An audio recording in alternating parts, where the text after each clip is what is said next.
অনেকে অনেক কথা বলে, সোশ্যাল মিডিয়াতে তো সবাই অনেকে অনেক কথা বলে। দীর্ঘ অনেকদিন পর বাংলাদেশের আন্তর্জাতিক বিমানবন্দরের মধ্যে দেখা হয়ে গেল ঢালিউডের মেগাস্টার শাকিব খান ও ঢালিউডের কুইন জনপ্রিয় অভিনেত্রী অপু বিশ্বাসকে এক ফ্রেমে। হ্যাঁ দর্শক, অবিশ্বাস্য হলেও এটাই সত্যি। এই সময়কে স্মৃতিময় করার জন্য তুলেছেন তারা দুইজনে একসাথে ছবিও, যাদেরকে দেখা গেছে একসাথে সোশ্যাল মিডিয়ার মধ্যে মুহূর্তেই ভাইরাল হয়ে যায় এই ছবি। আর এই ছবি নিয়ে মুখ খুলেছেন ওপার বাংলার জনপ্রিয় অভিনেত্রী শুভশ্রী গাঙ্গুলি। তিনি বললেন, এই ভাইরাল ছবি নিয়ে মুখ খুলেছেন। তিনি বললেন, শাকিব খান আর অপু বিশ্বাসকে খুবই অসাধারণ লাগছে। শুভশ্রী গাঙ্গুলি আরো জানালেন যে দীর্ঘ অনেকদিন পর তাদেরকে এক ফ্রেমে দেখলাম, খুবই অসাধারণ লাগছে। কারণ বাংলাদেশের মধ্যে ওয়ান অফ দ্য বেস্ট জুটি হলেন শাকিব এবং অপু বিশ্বাসের।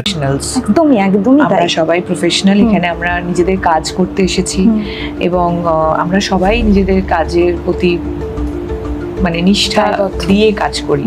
দায়বদ্ধ কথাটা আবার অন্যরকম। দায়বদ্ধ কথাটা is boring. We are honest about.